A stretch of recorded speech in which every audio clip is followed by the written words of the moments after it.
quem já está chegando. Olá, Ana Emília, boa noite, querida.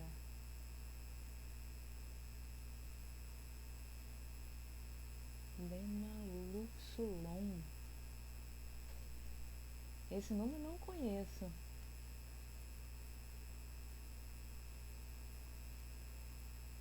Luiz, boa noite, pessoal.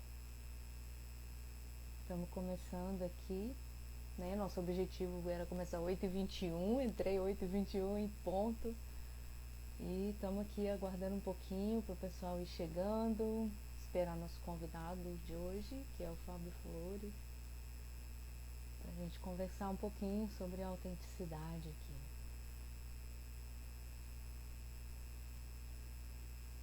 Se alguém já aí quiser mandando uma perguntinha aí, eu tô com algumas aqui já para fazer pro Fábio. Se vocês quiserem já ir colocando alguma coisa para contribuir aqui na nossa live, vai ser muito bem-vinda a contribuição. Ó, o Fábio entrou.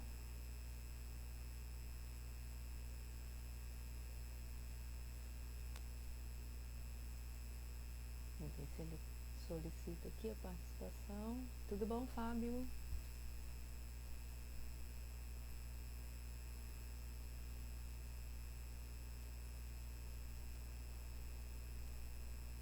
Vou botar o título da live aqui no comentário.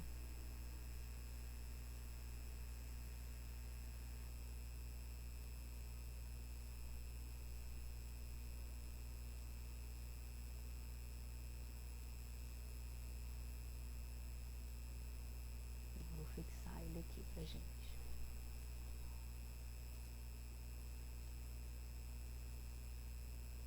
Vou convidar o Fábio.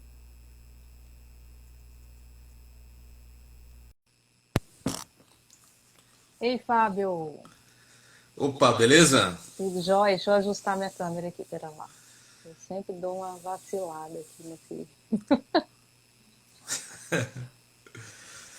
Aí, acho que agora deu. Cabe Mafalda aqui, né? Cabe até minha galinha ali, ó. Eu tô com um time aqui também. Uau! Seu time é mais famoso do Pronto. que o meu. É, tem uma galera do mal aí também. Ah, o que é o mal, né? Se não bem visto por outra ótica, né? Não é assim? Que Que bom te alegria receber poder aqui. dividir contigo esse momento aí. Vamos que vamos trocar essa ideia e Nossa, eu tô levar um muito pouquinho da feliz. nossa. Eu também gosto de papear contigo, assim. O nosso último papo lá no podcast rendeu, ele é um dos campeões de audiência. Pô, que Tô muito legal, feliz com que isso. legal. Você sabe que eu sempre fico muito nervosa quando eu vou conversar com você, né? Ou por quê? Tenho uma ansiedade, assim, porque você é um cara que é comunicador desde quando, né? Você tá aí, ó, Ah, nessa estrada há muito tempo. eu nem sei dizer exatamente, tá? Porque antigamente eu contava com marcos profissionais, assim, vamos falar assim.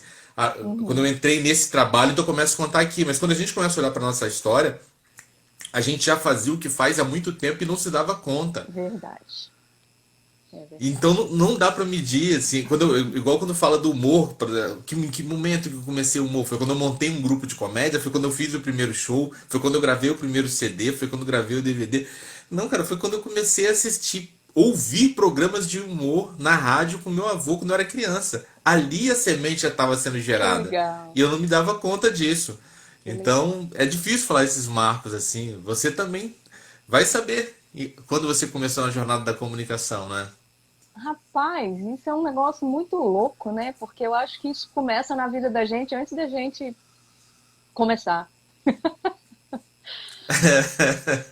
Mas aquele Não, e de podcast foi uma coisa muito interessante até para mim, assim, né? Porque ali eu estava super nervosa, eu tinha feito muito pouca Pô, nem aparição, parece. nossa, demais.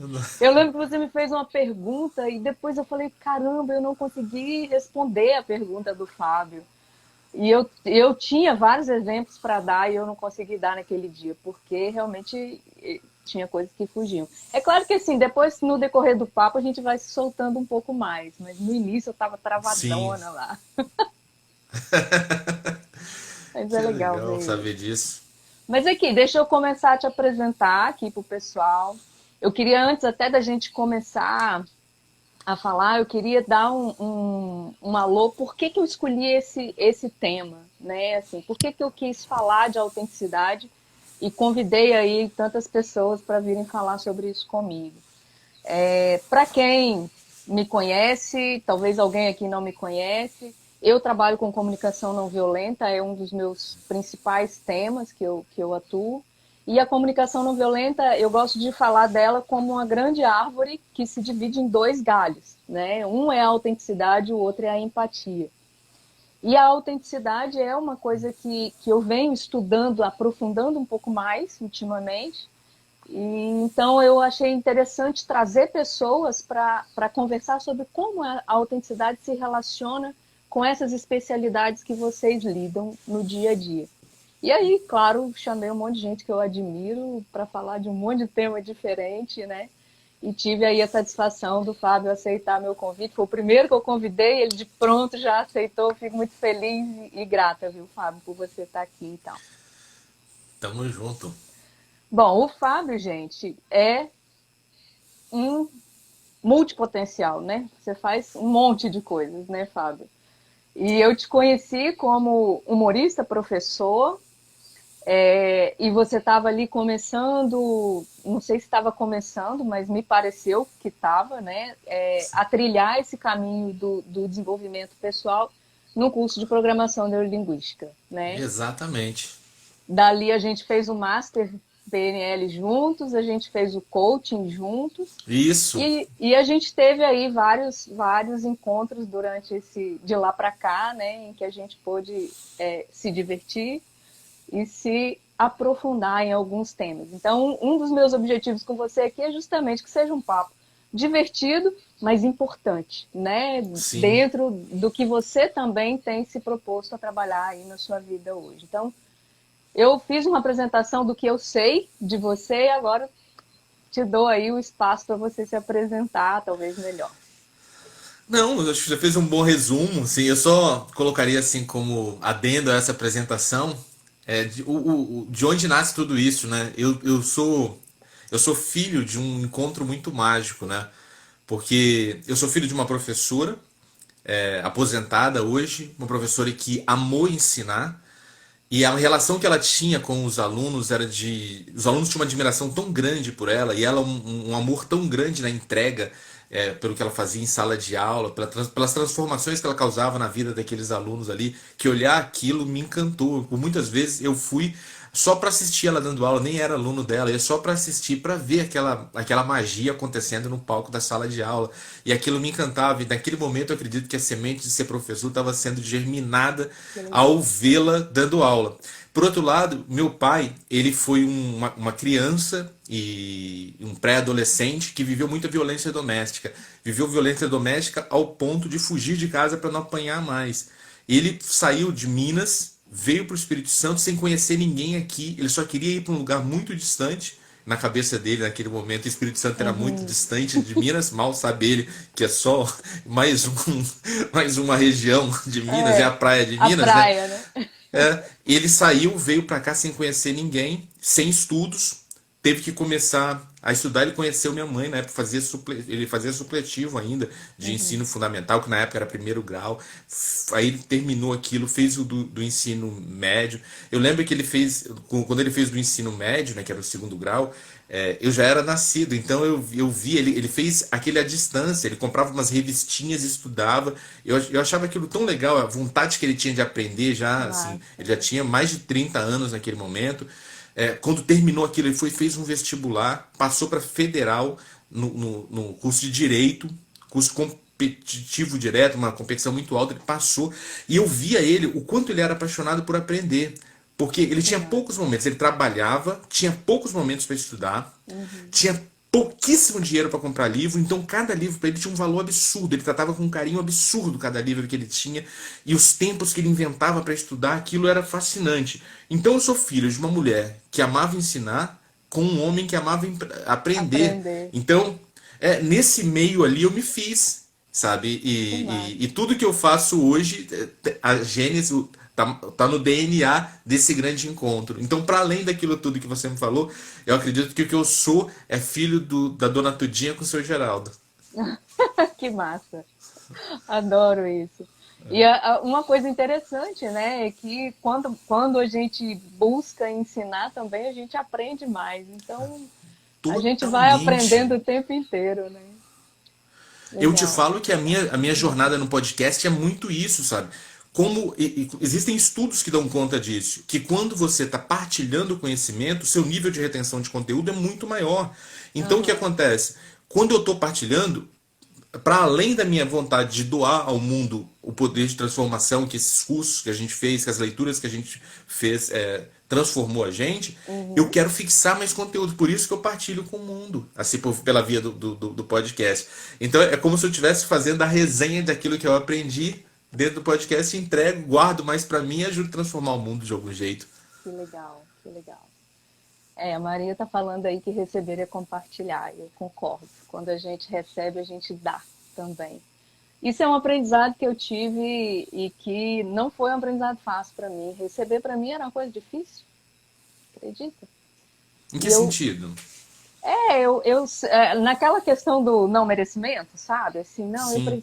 eu preciso dar mais para poder receber. Só que quando a gente recebe, a gente dá também, né? E essa troca alimenta o ciclo virtuoso do relacionamento. Então é um Eu gostei desse. aprendizado. Você pode desenvolver um pouquinho mais sobre isso? Eu gostei. Quando a gente recebe, a gente dá também. Me É, ajuda a entender mais e melhor essa frase. o Marshall Rosenberg, que é o criador da comunicação não violenta, ele diz que é impossível separar as duas coisas. Quando você me dá algo, eu te dou o meu receber.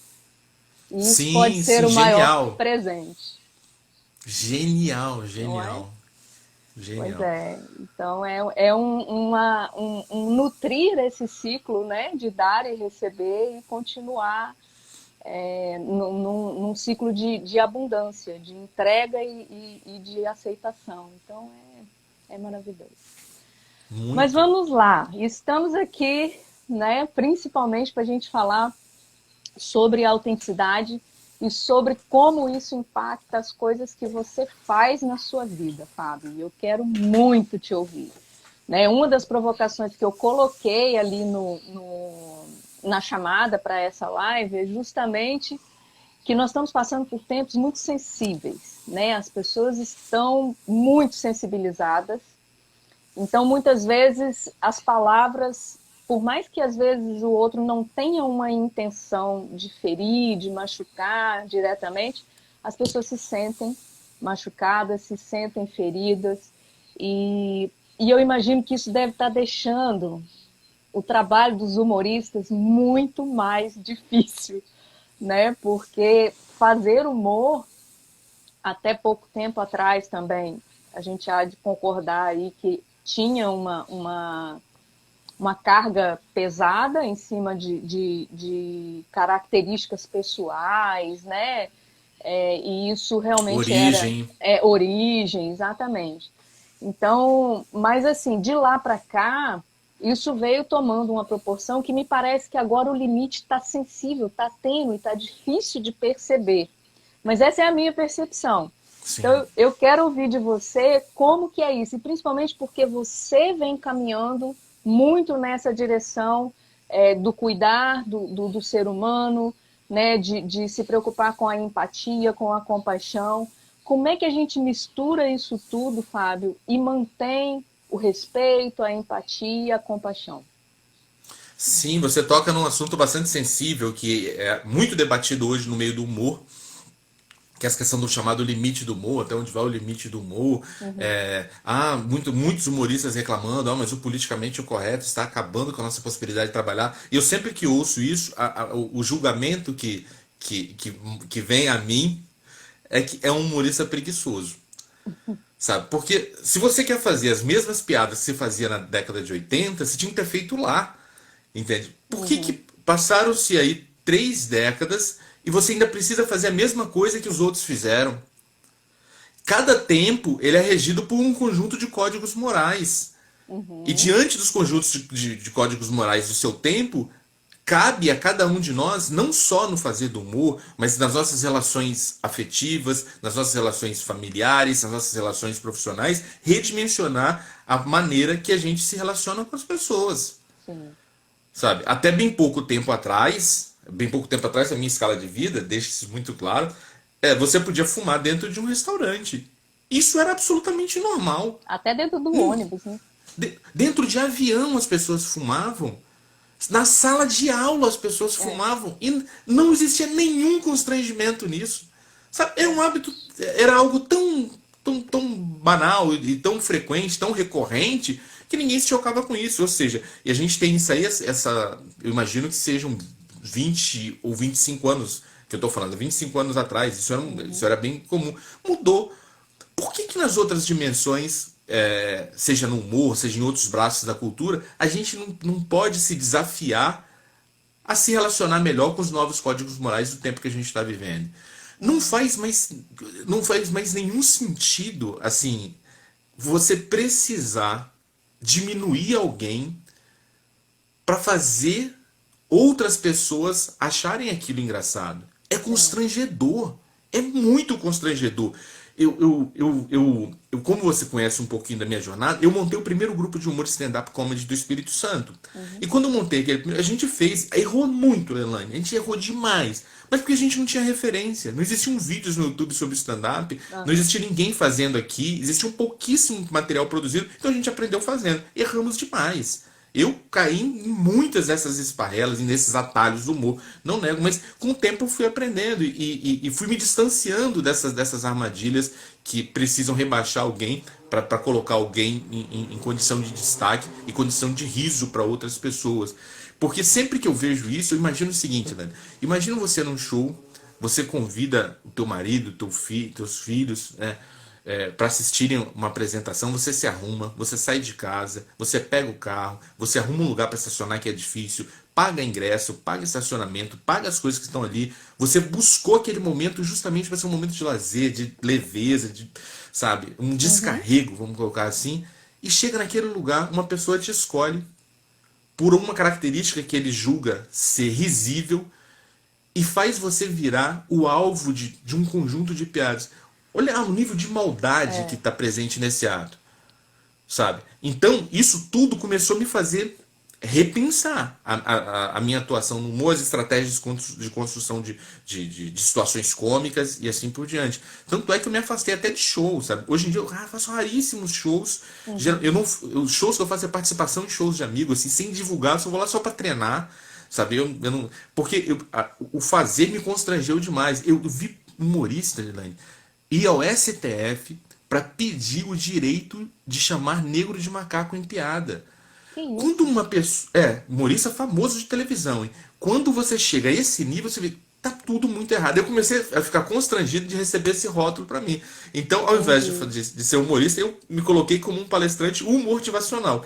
Que eu uso o humor como meio de embalar os conteúdos que eu quero partilhar. Ele não é mais o fim, ele é um meio. Entendi. Então, eu passa muito por aí, né? A gente tem novos códigos morais. Quem não se desafia a conviver nesses tempos vai ficar de reclamação. É verdade. É verdade.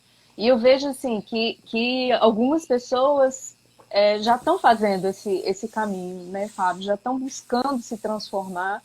Não acho que Sim, está sendo fácil, está sendo um momento em que esses limites estão tão pouco definidos ainda, é, e, e tem exageros também de outros lados, né, que vêm muitas vezes também trazendo uma valorização do vitimismo, da tristeza, da dor, uma exacerbação disso para buscar um favorecimento, às vezes, que também é individual, que também é pessoal, né? E que às vezes não condiz com o bem-estar das pessoas no geral, né? Não vê comunidade, vê só É, aquilo que é importante para mim, assim, né? eu imagino que possa de fato acontecer esse descaminho, né, esse exagero, como você pontuou, e penso também no quanto é difícil a gente ter um termômetro É, para medir ofensa. Porque para algumas pessoas é, é tranquilo, mas às vezes para outras aquilo toca num lugar tão dolorido que a gente, por a gente não ter repertório sobre essas vivências que a pessoa passou, construiu ao longo da vida, a gente não consegue mencionar onde essa dor bate e na é. intensidade que ela bate. Então eu sempre parto da seguinte primeira: se doeu, eu posso me desculpar. Eu não preciso persistir errando Uhum, para convencer a pessoa que não dói, é, sabe? O Elane, o nosso linguajar tá tão carregado de, de violência que a gente não se dá conta. é. Olha o que aconteceu comigo uma vez. Nem era numa situação de humor, na verdade. Era um comentário, assim, que eu imaginei leve, tranquilo de bastidor. Eu tava gravando um programa que eu tinha na TV a cabo chamado Triálogo, que eu chamava duas pessoas pra gente conversar sobre um Uhum, assunto específico. Geralmente pessoas que apresentavam lados opostos da situação. E aí eu tava falando sobre violência doméstica. Aí eu convidei duas mulheres para conversar sobre violência doméstica. E aí, nos bastidores estava aquela dificuldade ali de fazer funcionar tudo e tal. Aí na hora que começou, estava tudo pronto. Aí eu falei, já pode? Podemos? Então podemos. Então, manda bala. Na hora que eu falei isso, a mulher virou para mim e falou o seguinte: manda bala? caraca. Poxa, a gente está falando sobre violência doméstica. Eu acho que é um termo que a gente poderia evitar, né, Fábio? Eu, naquele momento, eu me dei conta do quanto o nosso linguajar é carregado de violências É, simbólicas que tantas vezes a gente não se dá conta e reproduz.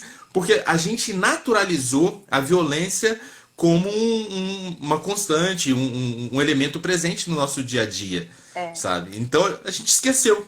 E como você muito bem trabalha dentro da comunicação não violenta e também dentro da programação neurolinguística, a gente sabe o quanto que essas palavras criam valores na gente, com o quanto elas repercutem no nosso emocional, sabe? Então elas têm um poder de programação muito É. grande que a Elas têm uma gente. carga, né? É, E os significados, assim, é lógico, a gente tem esses significados que já foram, como é que se diz? Foi normalizado, né? Agora, a gente tem um significado pessoal. Cada um tem um significado para determinadas palavras, e isso, como você falou, a gente não tem ideia de onde isso vai bater, né? sim. Então, assim, uma das coisas que eu venho sentindo muita dificuldade é na parte de marketing, porque o marketing tem uma linguagem violenta. Ele fala de público-alvo. Olha isso. Não. Conteúdo matador. Conteúdo matador. A gente tá falando de vida. Eu não quero entregar um conteúdo matador. Exatamente, exatamente. Ele fala de isca, né? Você vai dar um presente, não, é uma isca. Caramba, uma isca é uma Nossa. enganação, E sabe? outra coisa, sabe que no meu universo de significados, isca tem uma coisa ainda mais violenta, porque como eu desenvolvi ao longo do tempo essa aproximação com os animais Uhum. e esse cuidado, essa atenção, quando eu falo em isca, eu penso em pescaria. Quando eu penso em pescaria, eu imagino a isca no anzol. E aí eu penso o peixe grudado e com a Fisgado, boca né? ali, fisgado pela isca. É dolorido, é o momento É, desesperador da vida do peixe. Então eu não gostaria que o meu conteúdo fosse que representasse isso para as pessoas que eu entregasse. Então, como exato. esse seu exemplo aí do marketing, eu nunca tinha me atentado para essa dimensão da violência incrustada nas palavras, nos termos do marketing, mas de fato tem muito. Pois é, aí eu tenho uma dificuldade, um desafio, né, gigante de ir temperando, né, as coisas, porque às vezes eu tenho ali pessoas que me ajudam no marketing, as pessoas, não, você tem que falar determinadas coisas. Não, peraí, vamos lá, dá pra gente substituir isso por isso aqui? Sim. porque eu sei que essas palavras, elas muitas vezes, quem recebe não percebe o nível de programação que aquilo está trazendo para ela, porque ela já viveu aquilo ali de uma forma sutil durante toda uma vida e não tem essa consciência, né? Não está consciente para isso. Então, tem uns cuidados que às vezes acabam me prejudicando um pouco no Sim. sentido de velocidade de avanço nas coisas e tal, mas eu acho que faz parte da minha história, da minha proposta e eu preciso Não estar pode ok ser com incongruente, isso, né? né? Não dá. Mas você chamou atenção para um fato que é interessante a gente pensar. A pessoa não pega no plano consciente, essas palavras não atingem no plano inconsciente. Mas e no inconsciente? Que garantia a gente tem que isso em algum lugar também não alcance lugares que a gente não gostaria Sem dúvida. de mirar? É uma coisa complicada. E outra fala tua interessante aí que eu tava ouvindo aqui e me atentei, que é absolutamente libertadora quando a gente teve essa possibilidade de estudar a programação neurolinguística, é o tem que. Depois que a gente passa pela PNL, ninguém fala tem que na nossa frente de maneira que passa batido. Desapercebida, Toda vez, né? Não dá. desapercebido. Você ouviu um tem que, você fala, tem que o quê? Tem que o quê? Não tem que nada. Nada, Isso é muito bom, isso é muito bom. Sim, sim, é despertar pra vida, sabe? A PNL me deu muitos presentes, ela foi o meu divisor de águas. Sabe? Eu entrei ali, eu entrei buscando uma outra coisa, eu achei que era outra coisa, mas eu falei, isso é bom também, sabe? Porque eu pensei, programação neurolinguística, negócio de linguística, eu acho que eu vou falar mais e melhor. E não era sobre falar, era sobre escutar. É. E ali eu falei, pô, tá bom também, vamos aí. E cada dia do curso, aquele intensivão que a gente fez, eu chegava em casa e a cabeça fervia, sabe? Não dava pra dormir direto, você ficava com um negócio fervendo, sabe? De tantas transformações. Parecia que o seu processador interno tava igual aquele celular que a gente usa um tempão, que tá quentão. Queimando, né? Tá queimando. Foi uma experiência linda, foi uma experiência Muito bom, linda. muito legal. Eu tenho uma pergunta aqui, mas eu tenho algumas perguntas para você, tá? Que eu abri Sinta-se à uma vontade. caixinha lá e as pessoas me mandaram algumas perguntas. Fábio, o humor, às vezes, pode atrapalhar a gente a sentir empatia? Depende da linha e da proposta de humor que a pessoa faz, né? Eu acredito muito no humor que ele tá para além do riso. Que ele tá na construção do sorriso. Porque o Legal. riso, eu preciso rir de alguém. Eu preciso rir de você. E quando a proposta não é te colocar como alvo, é a gente rir junto de uma situação, Legal. então é comunhão. A gente está criando um momento de comunhão, onde todas as partes envolvidas precisam estar igualmente se deliciando com aquela proposta.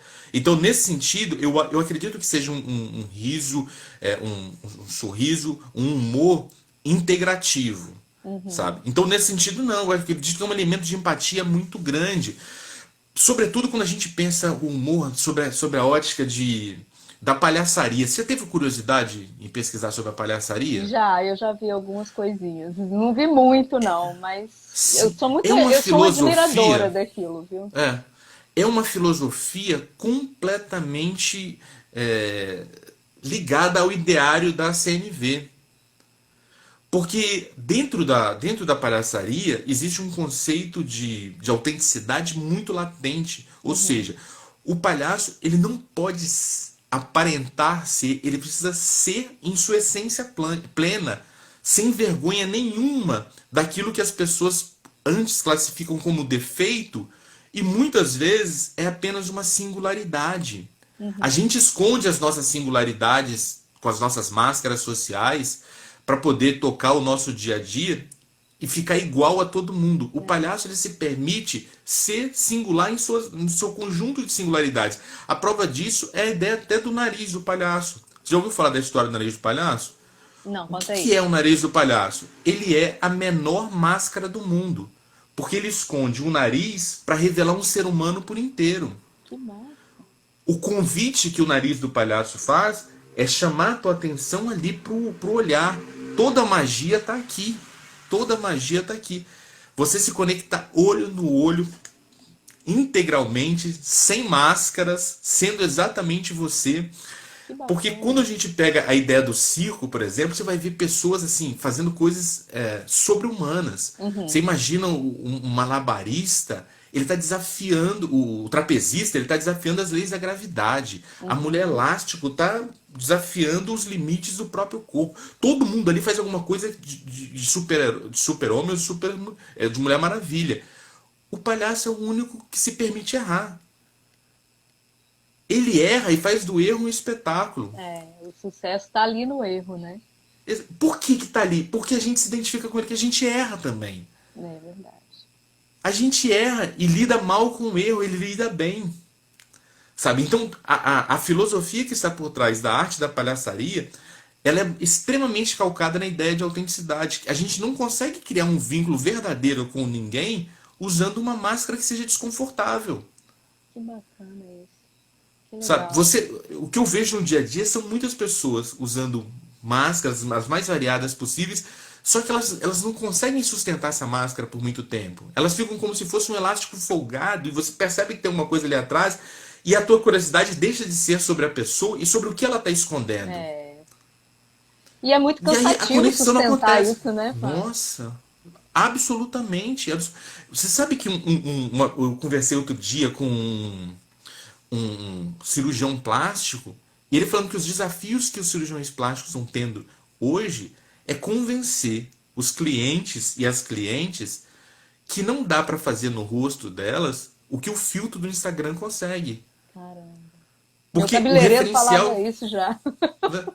o referencial de beleza que as pessoas construíram delas, ou, perdão, o referencial de imagem que elas construíram sobre elas, é a imagem que o filtro do Instagram entrega para elas. Caramba. Então elas se veem por meio de um filtro e vão para a realidade buscar como que eu consigo fazer esse filtro na minha cara em 24 horas por dia, 7 dias por semana, sabe? Então essa Você me ausência de... lembrou o Máscara, né? O filme do Máscara, né?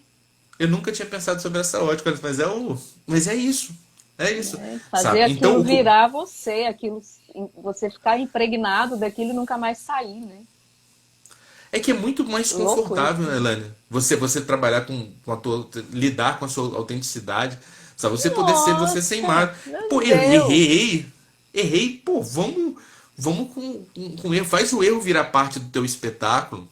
Eu tenho um trabalho que eu faço muito de ajudar pessoas que têm dificuldade em falar em público, e a tecla que eu mais bato, que eu mais converso com as pessoas, é sobre essa possibilidade delas libertarem quem exatamente elas são. Sim. Sabe? O que você.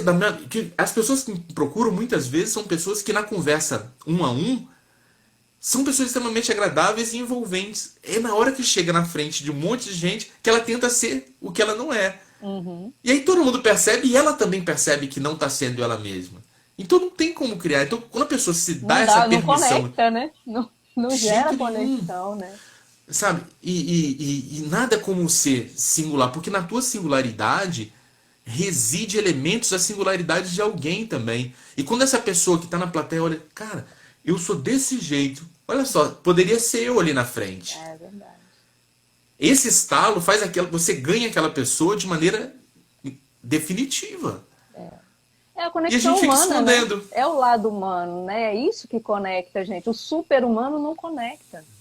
Pode até ser admirável, pode divertir a gente, mas não conecta como ser humano, né? Não gera essa É, liga.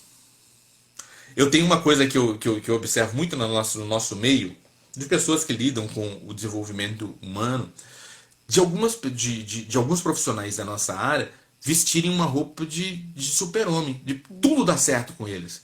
Porque eu faço isso e acontece isso, eu faço isso e acontece aquilo. E não sei.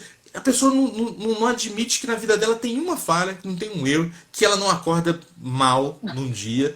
Sabe? A pessoa acorda, parece líder de excursão pra Disney, sabe? Já começa, bom dia, pessoal! Como é que vocês estão? Cara, quem é o ser humano que acorda desse jeito e todo dia? Um dia já seria meio chato, sabe? Mas todo dia nessa vibe assim. Sabe, eu acredito muito nessa comunicação verdadeira, autêntica. Sim. Ou seja, o dia que eu não tô mal, eu posso falar que não. Eu posso fazer as minhas uma vez eu fiz uma postagem lá no. Você vê as minhas postagens, tem as frases inspiracionais, aquelas coisas que eu coloco lá. Aí uma vez eu falei umas, sabe, comentando sobre esses Uhum. desencontros, sobre emoções desconfortáveis. E aí a pessoa falou assim: Nossa, que palestrante motivacional você que fala uma coisa tão desanimadora dessa. Eu falei, cara, a vida ela é muito mais complexa do que ser um É, animador de excursão, sabe? Não, sem tem dúvida. dias que não são isso tudo mesmo, não. E a Eu vi, gente eu vi precisa um lidar com post esses dias seu, também.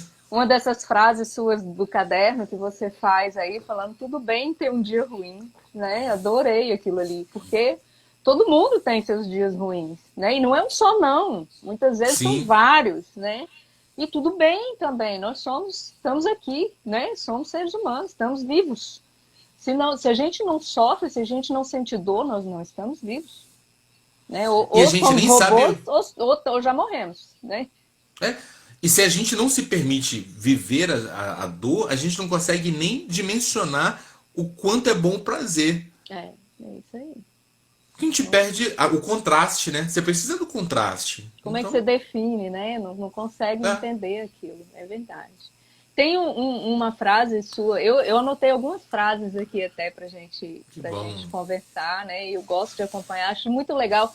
Gente, o Fábio é autor de um livro também, chama Deixe para Trás que não te leve para frente. E ele escreve isso. Eu fui lá na noite de autógrafo desse livro. Gisela tá aqui, Gigi.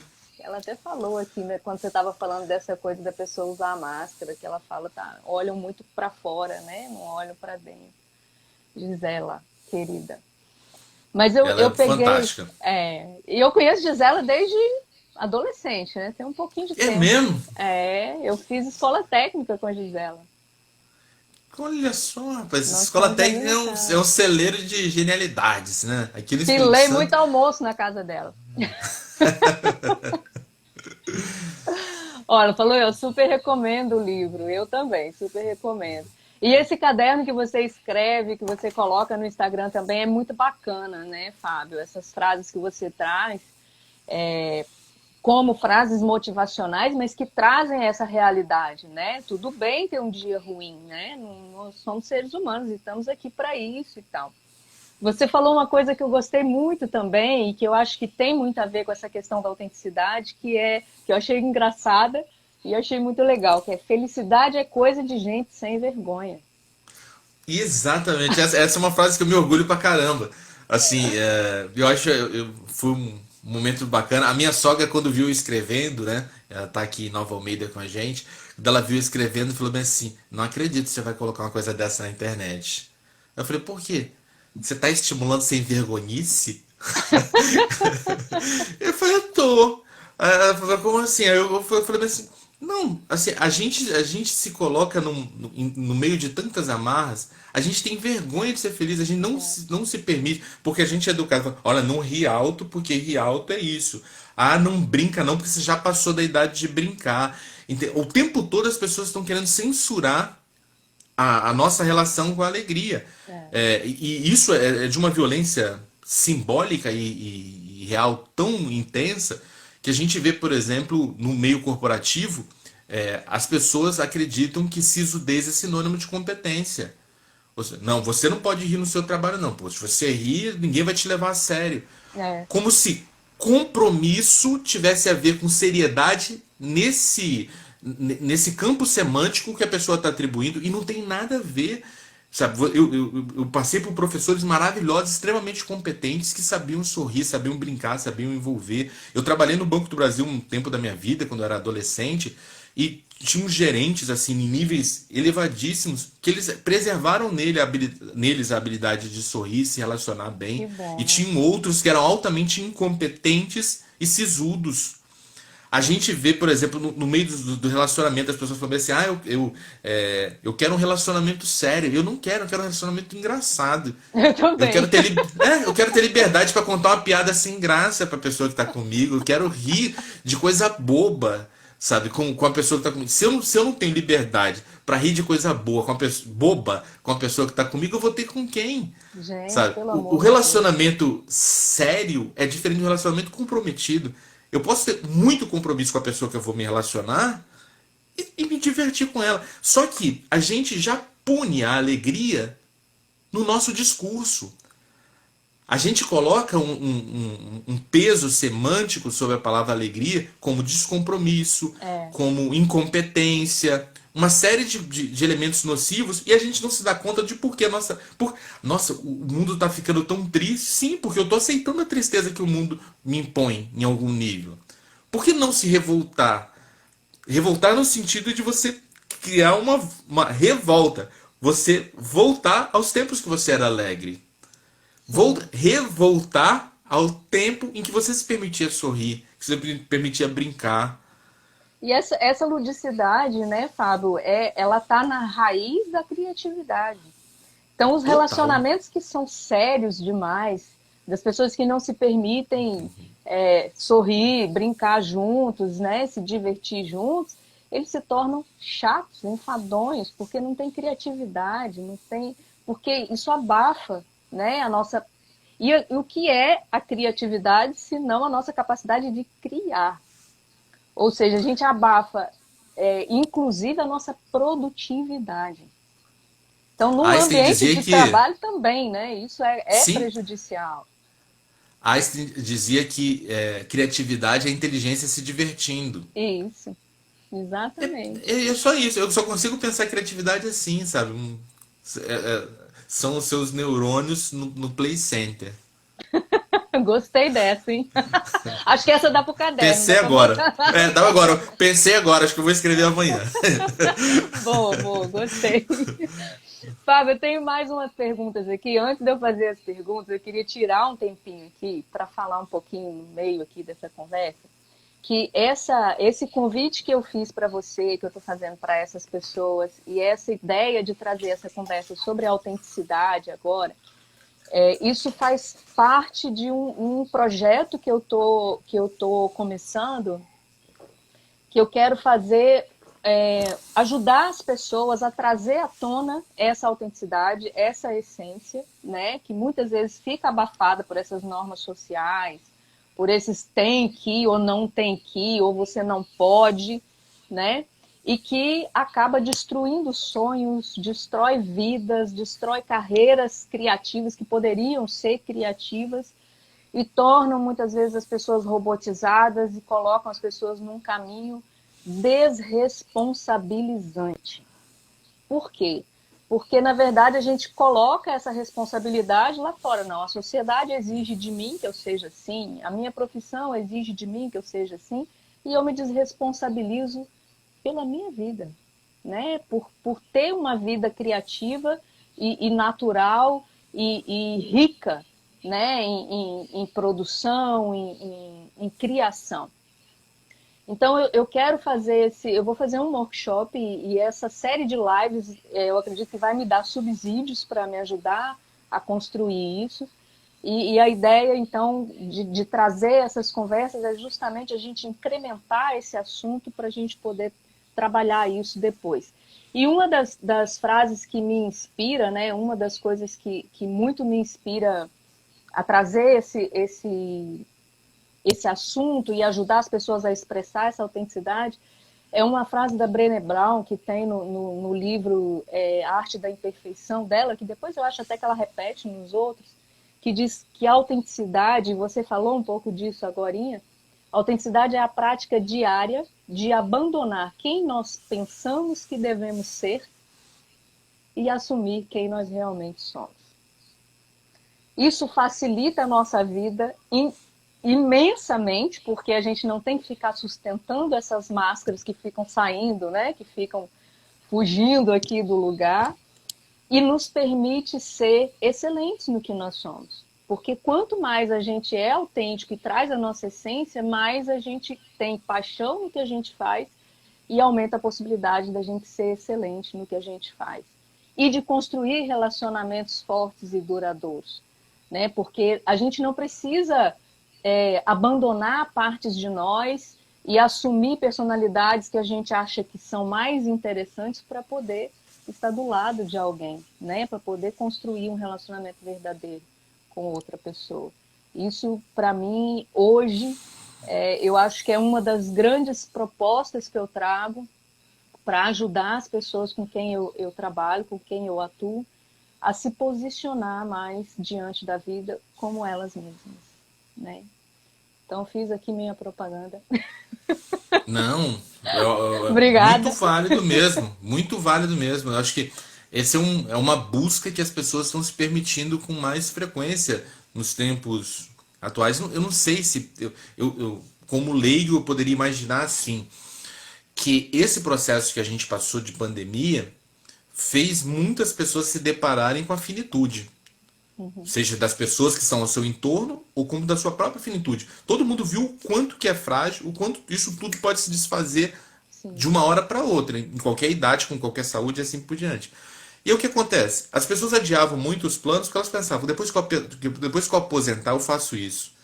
Ah, no dia que eu casar, eu faço isso. No dia que eu tiver filho, eu faço isso. No dia que eu ganhar na Exatamente. Mega Sena, eu faço isso. Mas esse dia pode não chegar. E se não chegar, você vai embora desse plano com o peso de não ter se realizado. As pessoas se viram na urgência de realizar, e a urgência de realizar, a decisão de realizar, exige autenticidade. Exige da gente acreditar, né, no nosso desejo, na nossa vontade, na nossa força de realizar esse desejo Sim.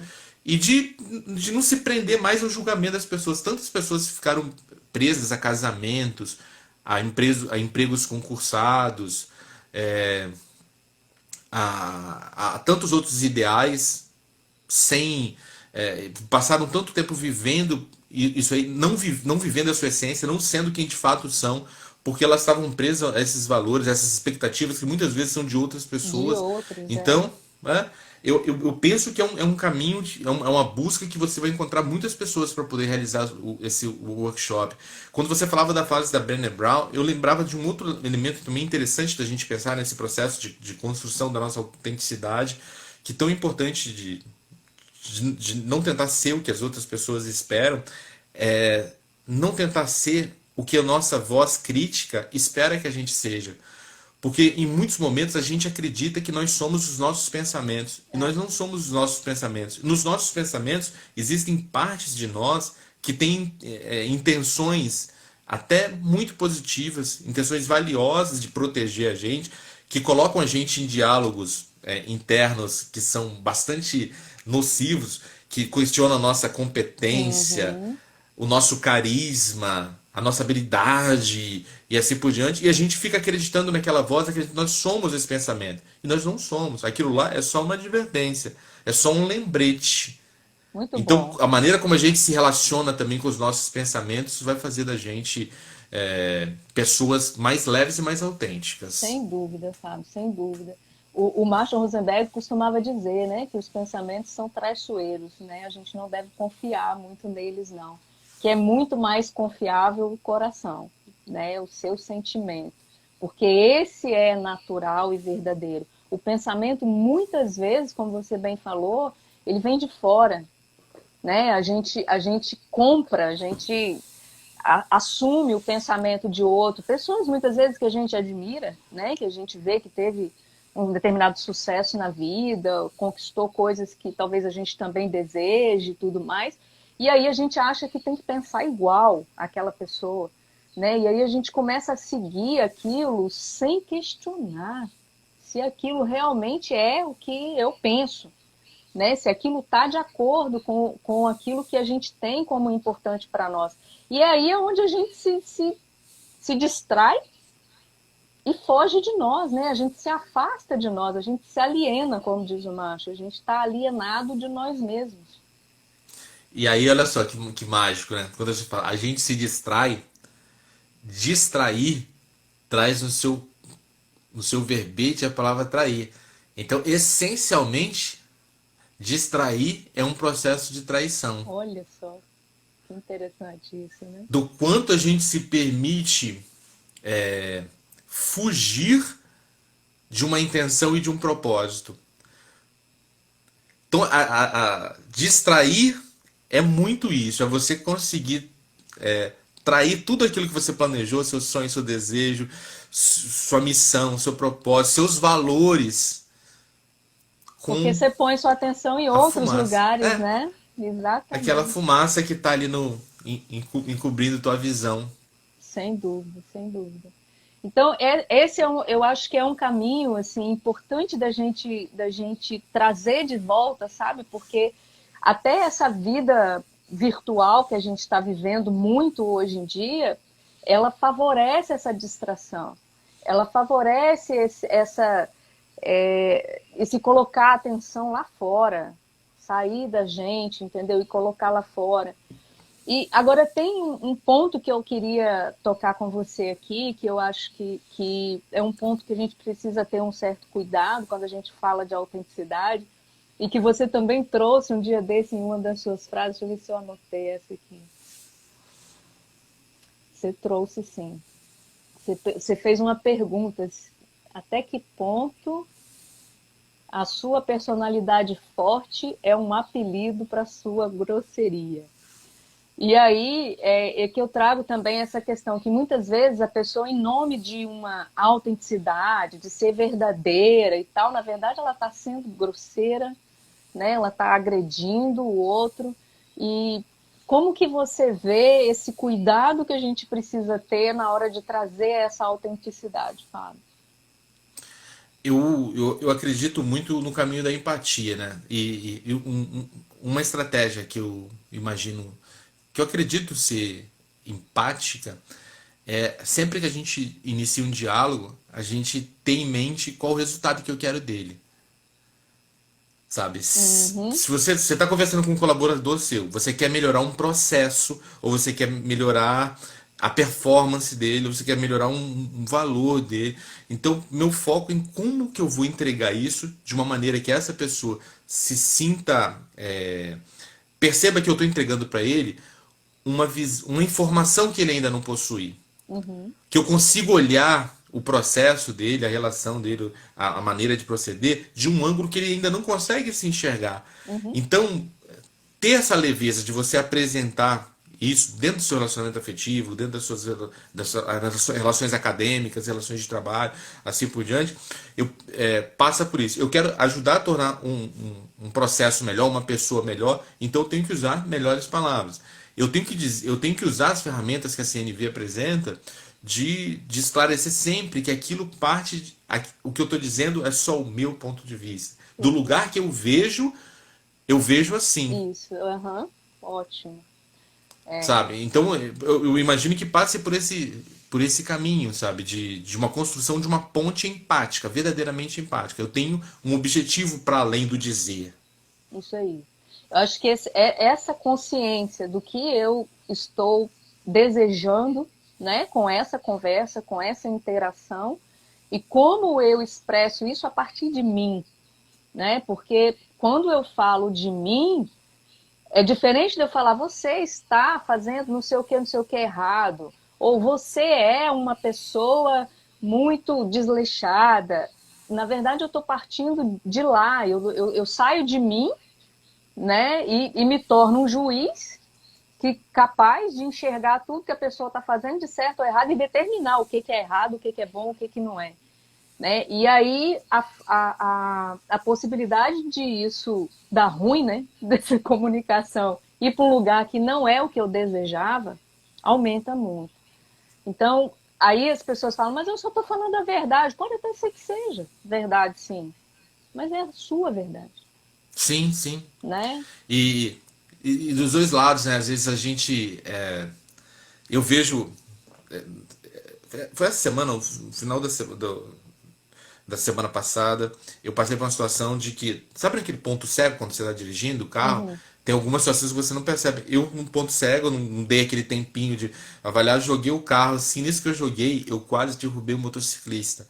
Caramba. O cara tava vindo muito rápido assim, e aí, pro meu azar, ou não sei, a vida, né? Logo na frente o sinal fechou. Aí eu fiquei cara a cara com esse cara. E o cara puto da vida, porque de verdade, pô, podia machucar ele muito, né? E a primeira coisa que o cara fez foi parar do lado, bateu no vidro. Eu falei, ai meu Deus, agora eu apanho. Mas na hora que ele bateu, eu falei assim, não vou. Aí eu abri o vidro, deixei descer. Aí ele falou, você é um idiota! Aí eu falei, sou, cara. Realmente, sou um idiota mesmo pra jogar o carro assim sem ver. Eu não tinha te visto mesmo. Se eu tivesse esperado um segundo, talvez eu veria. Eu não ia correr esse risco. E eu tô profundamente arrependido só de ter pensado que eu poderia ter te jogado no chão e te machucar, cara. Eu tô mal, bicho. Me desculpa. Eu tô te pedindo desculpa de verdade, mesmo. E nisso que eu falo, você começa a ver as expressões da pessoa Vai mudarem. mudando, né?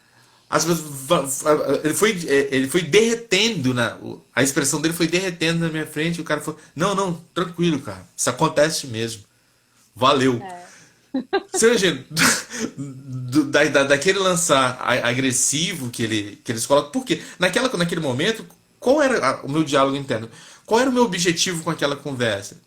Revelar o cara que eu não fiz por querer. Uhum, isso aí. E que de verdade eu imaginei, cara, se eu derrubo um cara desse, bicho, olha o que eu tô fazendo com uma pessoa por besteira. E eu simplesmente tive a autenticidade de admitir, eu errei. Me desculpa Agora, porque eu errei Fábio, e coloquei tua vida em risco. essa presença nem sempre é fácil também, né, Fábio? Não, não. Porque muitas pessoas no seu lugar podiam até ter entendido que, poxa, eu vacilei, né? Não vi e tal. Mas quando o cara chega bravo e brigando, a pessoa sobe na mesma vibe ali e já começa a falar, você que é um idiota, como é que você, quem você pensa que é de vir falar assim comigo? E esquece, né, que deu ali um vacilo, que realmente foi um, um, um momento de bobeira que deu e perde a oportunidade, né, de fazer essa conexão com a pessoa, de pedir uma desculpa e de sair melhor daquilo, inclusive. Porque eu tenho certeza que você, depois de ter falado daquela forma com ele, você ficou melhor com você, Muito, muito. Esse não foi um é? grande aprendizado de vida, um grande aprendizado de vida que eu venho construindo nos últimos anos. E eu acredito que até o humor me ajudou muito nisso. Foi de admitir que eu erro, admitir que eu não sei.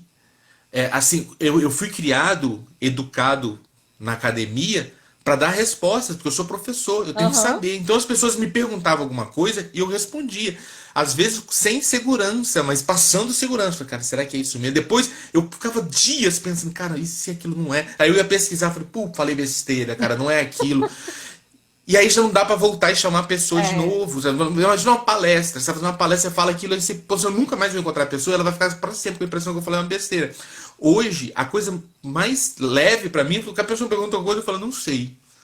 Não, essa aí realmente eu não faço a menor ideia. Sabe, eu vou até pesquisar sobre o que você me falou, fiquei curioso, mas não sei. E admitir nas conversas também, igual a gente estava aqui na conversa, logo no começo você fez uma citação lá do Rosenberg, do dar e receber. Eu falei, cara, uhum, nunca tinha ouvido falar dessa maneira. Então, antes de continuar a conversa, eu falei assim, deixa eu aprender isso. Porque se cara, eu não te perguntasse, eu ia ficar na minha cabeça um monte de, poxa, eu queria saber aquilo, eu não perguntei. Sabe? E é um peso muito grande. Ao passo que você admitir que não sabe que é rápido. Eu tive um diretor exatamente, de. é né, rápido. eu tive um diretor de rádio aqui do Espírito Santo chamado Edu Henning, que tinha uma frase dele que eu nunca esqueci, que ele falava assim: é melhor ficar 5 minutos vermelho do que a vida inteira com um sorriso amarelo. Então, se eu Boa. tiver que me indispor com você, eu vou falar, ainda que aquilo me cause um desconforto na hora, Uhum, mas eu vou encontrar com você 10 anos depois desse dia e não vou precisar mudar de calçada. E se eu olhar para você, eu vou olhar com um sorriso verdadeiro. Não vai ser um sorriso amarelo, lembrando que naquele dia eu falei ou deixei de falar alguma coisa e ficou uma situação mal resolvida. Então, a autenticidade passa muito por isso, sabe? Essa sem leveza dúvida. do não saber, do admitir que De se falha, de admitir que permitir, né? se É. permitir, sim. E essa é muito bom esse exemplo, né, Fábio? Porque muitas vezes você ficaria, e a gente fica, né, aí muitas vezes por muito, muito tempo angustiado com aquilo. Às vezes você tem que atravessar a rua para não falar com a pessoa. E sempre pensando, e se eu tivesse pedido desculpas? Sim. E se eu tivesse perguntado? E se... Cara, isso é muito angustiante. Muito angustiante. E sobre esse episódio do motociclista, falando agora, eu me lembrei de um outro episódio que eu vi, caiu a ficha agora. Seria uns 20 anos atrás. Eu voltando de Manguinhos, da praia, tava dirigindo, um cara me fechou. Eu fiquei revoltado. E eu comecei a correr atrás dele de carro, ele tava de carro também. E a gente ficou se xingando de Manguinhos a Carapina. Nossa Senhora. Um xingando o outro, um tentando cortar o outro, fazendo aquele negócio todo. Ai, meu Deus. Sabe?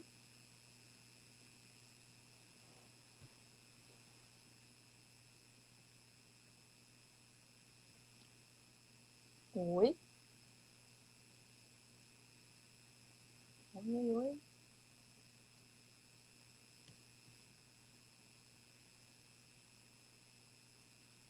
Parece que o Fábio caiu.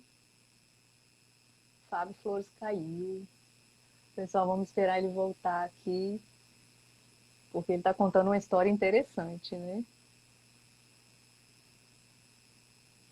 Pois é, né? Falar de autenticidade, a gente faz tem tantas histórias, tem tanta coisa que vale a pena a gente reavaliar, né? A Janaína está falando, são coisas, tantas coisas que a maturidade vai resolvendo. É verdade, Janaína, é verdade. Eu acho que ele volta sim. Deixa ele voltar. Eu acho que a maturidade realmente ela ajuda a gente, né, nesse reconhecimento, nesse entendimento de que as coisas podem ser mais leves, né? Agora eu acho que é importante a gente levar isso para os jovens também, né? A gente trazer essa discussão para quem é mais jovem, para poder ter um pouco mais esse olhar para dentro de si. Senão, enquanto a gente é jovem, a gente fica muito com o olhar do lado de fora, né? A gente entra numa competitividade, muitas vezes, que traz esse desconforto, traz essas necessidades aprendidas, né? De ser o melhor, de buscar o que o outro também já tem, ou ser melhor do que o outro, e isso acaba pesando na vida da gente e afastando a gente daquilo que a gente realmente é e do que a gente realmente gostaria, né, na nossa essência. Pois é, bate-papo muito bom. Cadê o Fábio? Fábio caiu e estamos aqui aguardando. Gente, se vocês quiserem ir falando comigo aqui, vamos falando, hein? Vamos esperar um pouquinho que ele deve estar voltando aí. Gosto muito de conversar com o Fábio, né? A gente consegue aprofundar assuntos importantes com leveza, com bom humor, né? Isso é muito bacana.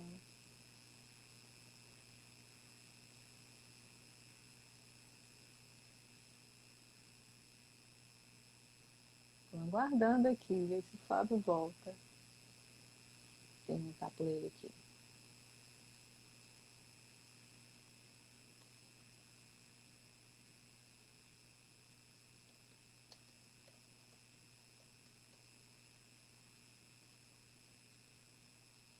Ah, Janaína, até mesmo porque a sociedade vai querendo que a gente sempre corra na disputa. Esse estímulo a gente recebe todo dia, Jana. Todo dia. Fábio é leve, é um aprendizado sempre. E Fábio tem buscado muito esse aprendizado realmente, né? Ele agora está fazendo psicologia, está de novo no banco da faculdade. Ele que é professor universitário, está no banco da faculdade e ele realmente sempre é um buscador, né? Assim, ele mesmo se colocou aí como aprendiz e ele realmente busca esse aprendizado todo dia. Uma pessoa que eu admiro muito, Fábio. Gisela. Iniciando meus estudos sobre sistêmico, tenho buscado a compreensão do outro olhando o sistema de onde ele veio. Legal isso, Gi. Eu ainda tenho pouco conhecimento, né, sobre essas questões sistêmicas, mas eu super entendo que é uma coisa que vale a pena a gente olhar, que nós precisamos estar de olho realmente em como isso influencia, né? O Fábio está dizendo que está com problema na conexão lá.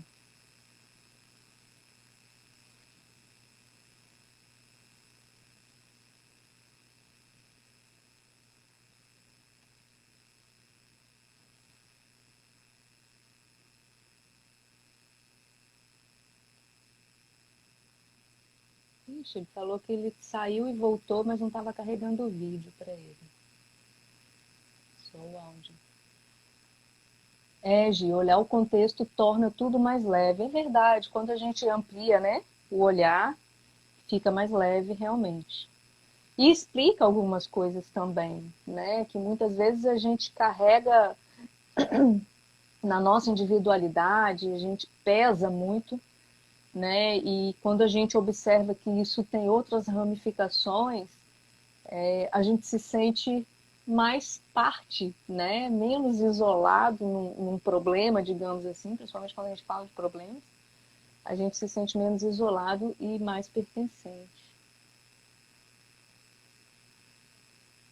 O Fábio parece que não está conseguindo voltar, gente. Diz que a bateria já estava no finalzinho e não está conseguindo carregar o vídeo. Bom,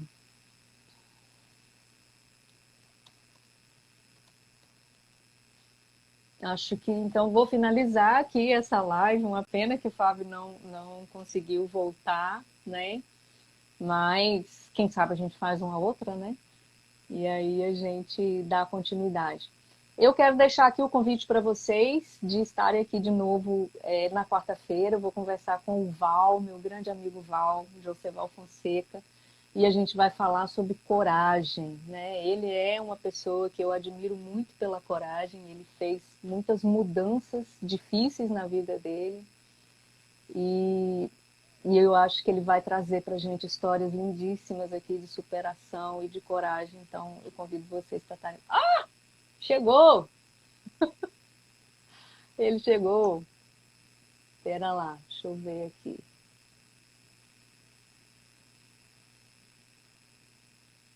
Se eu consigo convidar ele, né?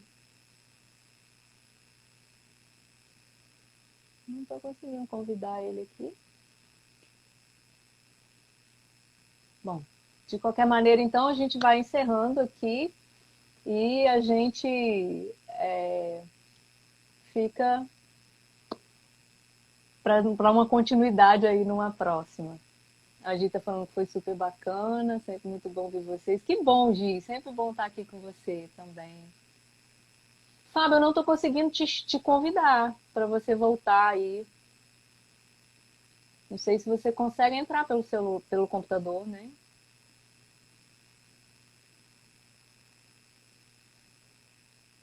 Você consegue mandar aquele pedido para eu te aceitar aqui?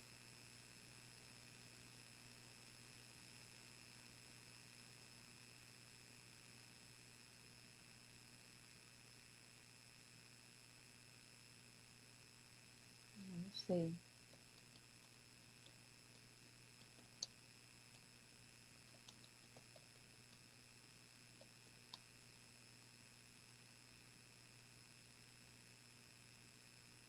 Ele falou que não tem essa opção pelo computador. Então, Fábio, quero te agradecer demais pelo papo. Tava todo mundo falando ali que estava ótimo, né? Que foi super legal, e a Jana tá falando. E essa live vai ficar disponível lá, né, no Instagram, no meu IGTV. Depois também vou subir ela no YouTube, vou mandar para o Fábio. Vocês, quem perdeu uma parte aí, pode ter oportunidade de ver depois. E eu espero que a gente possa, né, talvez dar continuidade num outro papo aí também, tá, Fábio? Super convidado para voltar. Obrigada pela participação de vocês. E espero que vocês possam estar comigo de novo na quarta-feira para conversar com o Val. Vai ser um papo muito bacana, tá? Não perderia. O Fábio está dizendo que o destino nos convida a terminar esse papo outro dia. Pois é, a gente termina outro dia. Esse é um dos aprendizados que eu tive mais libertadores para mim, sabe, Fábio? Que os diálogos não terminam, eles fazem pausas. Então a gente faz aqui uma pausa nesse diálogo e continua no outro dia, porque é sempre muito bom conversar com você, tá? Muito leve, mas ao mesmo tempo importante e profundo. Então, minha gratidão pela sua participação e um abraço para todos, boa noite, obrigada pela participação de vocês aqui, tá? Pela presença. Beijos.